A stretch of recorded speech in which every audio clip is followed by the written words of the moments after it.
തിയോഫിനാണ് നേരത്തെ തുരുത്തിയിലെ ആ ഫ്ലാറ്റ് സമുച്ചയത്തിന്റെ വാർത്ത നമുക്ക് നൽകിയത്. തിയോഫിൻ, ഒരുപാട് സന്തോഷം തോന്നുന്നു ആ മനുഷ്യരുടെ ജീവിതാവസ്ഥകൾ ഒപ്പിയെടുത്ത് അവർക്ക് കിട്ടാൻ പോകുന്ന വലിയ ആ ഭാഗ്യത്തെ പൊതുസമൂഹത്തിന്റെ മുൻപിൽ നൽകിയതിന്. അവിടെ എത്തിയപ്പോൾ ആ മനുഷ്യരോട് സംസാരിച്ചപ്പോൾ തിയോഫിന് തോന്നിയത് എന്തായിരുന്നു?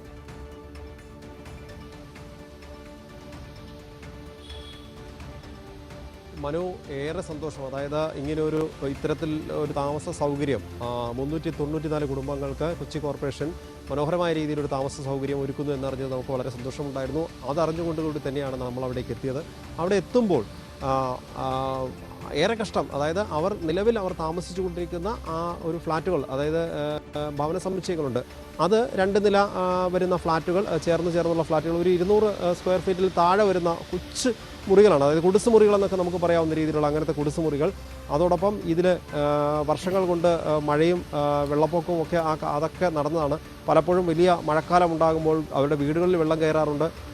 മുകളിൽ നിന്ന് ചോർച്ചയുണ്ട്. ഒരു വീട്ടിൽ നിന്ന് പലപ്പോഴും ബാത്റൂമിലെ വെള്ളം ഉൾപ്പെടെ ചോർന്ന് താഴത്തെ നിലയിലേക്ക് പോകുന്നു. അങ്ങനെ അതായത് നിലവിൽ അവർ താമസിച്ചുകൊണ്ടിരിക്കുന്ന ആ സ്ഥലത്തെ ആ ഫ്ലാറ്റുകളെ നമുക്ക് അറ്റകുറ്റപ്പണി നടത്തി രക്ഷപ്പെടുത്താനുള്ള ഒരു സാധ്യതയും അവിടെ ഇല്ല. അത്രയും ബുദ്ധിമുട്ടുള്ള സാഹചര്യത്തിൽ കഴിയുന്നവരാണ്. ഒരു ഫ്ലാറ്റ്, അതായത് തങ്ങൾക്ക് താമസിക്കാനായി നിലവിൽ അനുഭവിച്ചുകൊണ്ടിരിക്കുന്ന ആ ദുരിതത്തിൽ നിന്ന് കുട്ടികൾക്ക് പഠിക്കാൻ പോലും കഴിയാത്തൊരു സാഹചര്യമുണ്ട്. പലരും പങ്കുവച്ചൊരു കാര്യമുണ്ട്. അതായത് കുടുംബം വലുതാകുമ്പോൾ, മക്കളുടെ വിവാഹമൊക്കെ കഴിയുമ്പോൾ ആ മക്കൾക്കും കുടുംബത്തിനും വന്ന് ഒരു ദിവസമോ 2 ദിവസമോ നിൽക്കാനുള്ള സൗകര്യം പോലും ഇല്ലാത്തൊരവസ്ഥ അവർക്കുണ്ടായിരുന്നു. അതിൽ നിന്നുള്ളൊരു മോചനം, അതിൻ്റെ ഒരു സന്തോഷം, ആശ്വാസവുമാണ് അവരുടെ മുഖത്ത് കണ്ടത്. തങ്ങളുടെ പ്രയാസങ്ങൾ, ഇതുവരെ അനുഭവിച്ചിരുന്ന പ്രയാസങ്ങൾ അവർ നമ്മളോട് പങ്കുവയ്ക്കുകയും ചെയ്തിരുന്നു.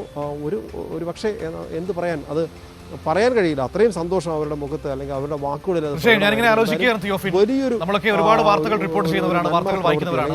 പക്ഷേ അപൂർവങ്ങളിൽ അപൂർവമായിട്ട് മാത്രമാണ് മനസ്സിന് വലിയ സംതൃപ്തി തോന്നുന്ന വാർത്തകൾ നൽകാൻ പറ്റുക, അല്ലെങ്കിൽ വായിച്ചു കഴിയുമ്പോൾ ഒരു സന്തോഷം തോന്നുന്ന വാർത്തകൾ നൽകാൻ പറ്റുക. അത്തരത്തിലൊരു വാർത്തയാണെന്ന് തിയോഫിൻ ഇന്നിപ്പോൾ ഗുഡ് മോർണിംഗ് കേരളത്തിലൂടെ കേരളത്തിന്റെ പൊതുസമൂഹത്തിന് മുൻപിലേക്ക് നൽകിയത്. ഒരുപാട് സന്തോഷം തിയോഫിൻ, ഏതായാലും അത് റിപ്പോർട്ട് ചെയ്തതിന്.